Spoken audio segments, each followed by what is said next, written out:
The Midwest economy represents 18% of U.S. gross domestic product, or GDP. A significant portion of that comes from natural resources, such as tourism, outdoor recreation, forest products, Great Lake shipping, agriculture, and water-intensive manufacturing. As climate change directly impacts the environment, so is it disturbing our economy. First off, manufacturing. When at first thought, climate change doesn't come up with big business. If it's anything, the opposite. But actually, it is being impacted by climate change because of natural disasters. When we usually think of these occurrences, we are likely reminded of the personal impacts such as town destruction, injuries, and death. As climate change is causing an increase in these disasters, our industries are seeing an increase in property damage, travel delays, and disruption in services. Billion-dollar floods in the Midwest have occurred 3 times in the last quarter century. During the floods of May 2017, more than 400 state roads in Missouri were closed, including several stretches of Interstate 44. In 2009, a study from the University of Illinois documents that flooding in 2008 caused damage to railways in the state and adjacent states, with costs more than $150 million due to direct damage and lost revenue. Not only does it affect land-based transportation, it also does to water-based. Major river systems like the Ohio, the Upper Mississippi, and Missouri are huge business channels, as well as the Great Lakes. For example, in April and May of 2011, a combination of heavy rain and rapid melting snow caused a flood that closed the Mississippi River to navigation and caused billions of dollars in damage downstream. Later in the spring, an identical occurrence happened upstream throughout the Missouri River and resulted in the same way. These floods cost $85 million in direct damages along the Missouri River, with the most extensive property damage and crop loss between Sioux City and Council Bluffs. For the Mississippi River, navigation was halted by flooding in 2013, 2015, 2016, and 2017. On the other hand, low rivers in 2012 and 2014 also caused disruptions. Furthermore, our manufacturing is being impacted by these tremendous natural disasters. As previously stated in the Midwest environment, our trees are being impacted by climate change, therefore hurting our forest products. Tree products generate $122 billion each year. If you include recreational services to Wisconsin's economy, it totals up to $2.5 billion. This is only being aggravated by human activities like logging, fire suppression, and agriculture expansion, which lowers diversity even more so from pre-Euro-American settlement. As we are seeing a switch from cool to warm water species, we are seeing a decline in paper birch, quaking aspen, and balsam fir, and an increase in oak, hickory, and pine. These cool species are important to our economy and our daily lives. For example, the paper birch provides plywood and pulpwood and helps treat dysentery and various blood diseases. Additionally, the Midwest offers great opportunities for outdoor recreation. We provide national parks like the Voyageurs, the Ice Age Trail, and the Apostle Islands.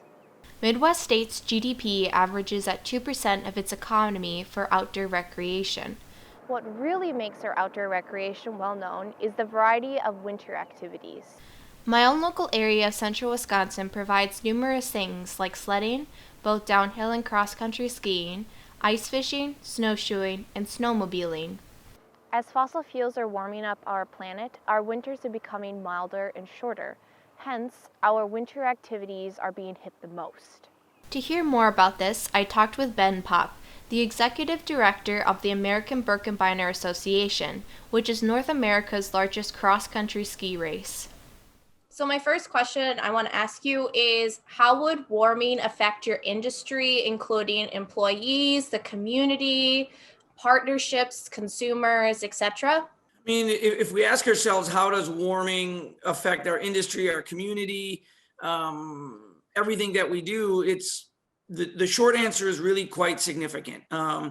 I've been the director of the foundation since 2013, and even in that period, we've had to cancel the race once because there was no snow. And cancel a single race, it has the effects are so profound beyond that. It's not just about a single race, because in the case of the Birkebeiner and the foundation in the region, the economic impact is well over $15 million a year. And a lot of that isn't just because of the event, of course. It's because people find the love of coming to the area. The event often, they discover the area because of the event. They get drawn in, a buddy or something gets them there, and then they fall in love with the region, the sport. And so by not having the event, is not just that singular event that we lose all those experiences and interactions with people coming to visit. And then what happens is you get this profound snowball effect after that.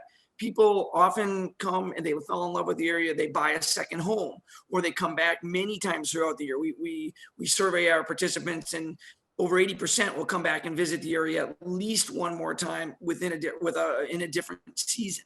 And so we know that the economic impact is just really profound. And so by canceling the event, or having low snow years, which is often happening, or we get snow and it melts, we're not able to then also groom the ski trail. So all these weekends in the middle of the winter when visitors come to try skiing or to come out and utilize the outdoor facilities that we have, and we can't offer that, there's just a really huge economic impact on our local community. And then it starts to extend even further in that. So if we have to cancel events, or we don't collect as much trail pass fees, or those things because we don't have as many users because we can't provide that experience, then suddenly we aren't able to hire as many people. We have a staff of nearly 20. And so that's pretty significant when in a small community, when you have a staff that suddenly, if you're not able to pay them, now we're starting to impact more and more.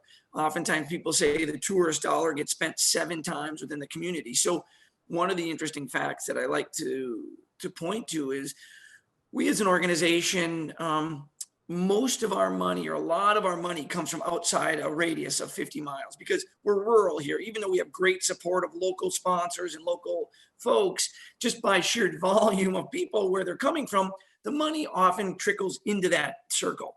And a huge majority of that money gets then spent in the circle. So even though the money comes from out of the circle, it gets spent in the circle. So as we see the climate changing and the globe warming, the effects of not having as much snow or having really, really profound summer events, weather events that really impact the trail, because the trail is really central to what we're offering and what brings people here. It's the natural resource that everybody wants to come see. So, unfortunately, by not being able to provide some of that, the economic impact becomes really significant. And as things change and evolve, certainly we as an organization try and change, like whether it's making snow or whether it's trying to make sure that the corridors are cleared farther. So if we do have windstorms more often, if trees fall, there's more room, making sure that the tread, as we call it, on the trails is more resilient to heavy rains and better runoff. We can do all those things, but all those things also require investment, and we're happy, I think, to make those investments. But when we do, that means we invest some less somewhere else. And so if we're investing more in tread, maybe that means we're doing less in youth programming. If we're investing more in snowmaking, that means less in what the event experience is that maybe isn't quite as good. And so I think all of the weather and climate as it evolves, certainly we too will try and evolve with it, but also know that means we're compromising other places that we might otherwise not want to. How big of a significance is Birkebeiner to your community and to just like the whole area in general? When we think about what does the Birkebeiner mean for a small community in northwestern Wisconsin, it really is quite significant. And I think it's significant in a variety of ways. One, we think about financially. The organization's operating budget is around $3.5 million. And so even though we're still a bit of a small nonprofit in the whole global scheme of things, in a small town in northern Wisconsin, it does have a significant impact.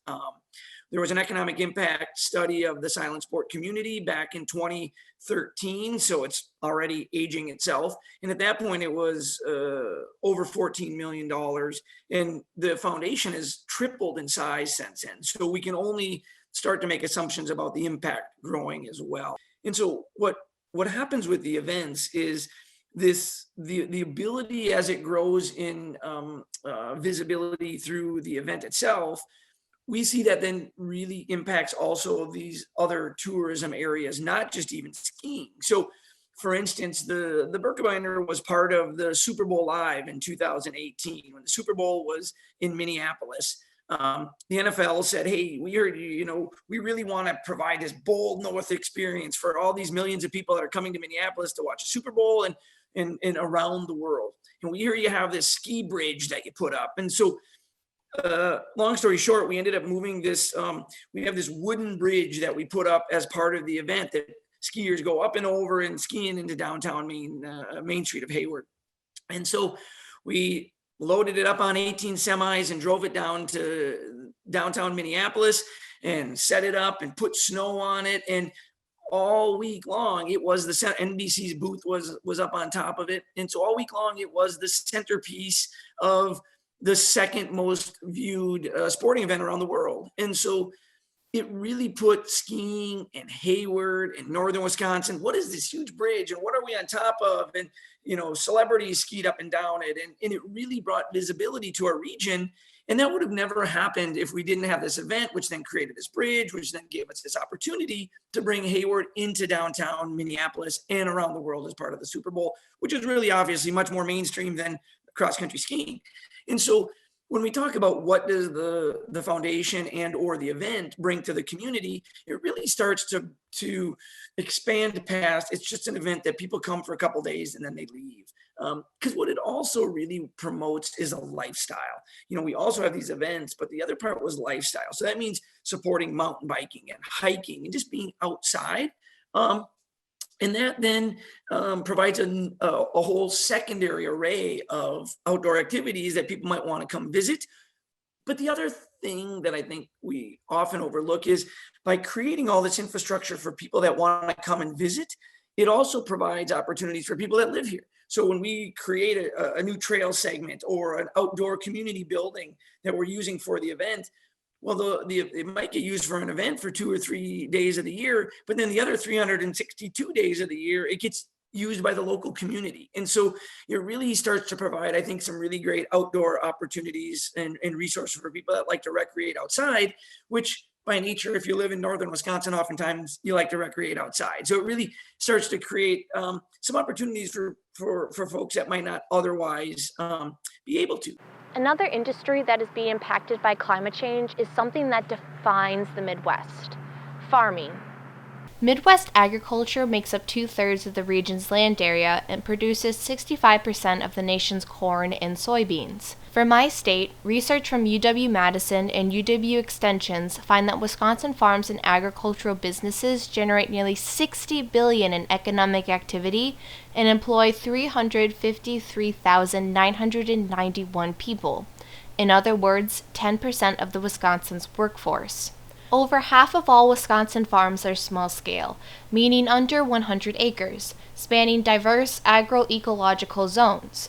Because of increasing temperatures, our agriculture is being significantly impacted. Although in the short term CO2 helps boost photosynthesis, it does other things as well.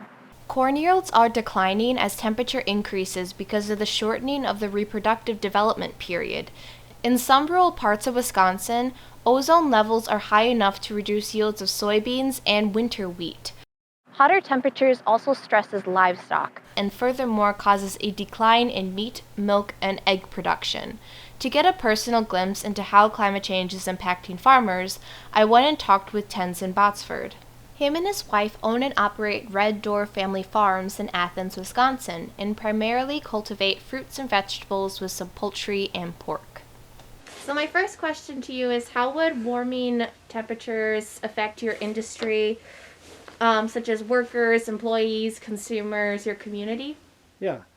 So warming temperatures have affected our industry in a lot of ways. The biggest one by far, and what keeps coming up at every different veggie growers conference and thing like that we go to, is weather patterns. So obviously warming temperatures creates bigger rain events where we get more rain in a shorter period of time, and it's sort of just more volatile. So it makes it much more difficult to plan around. We're getting 100-year weather events year after year after year in a lot of communities.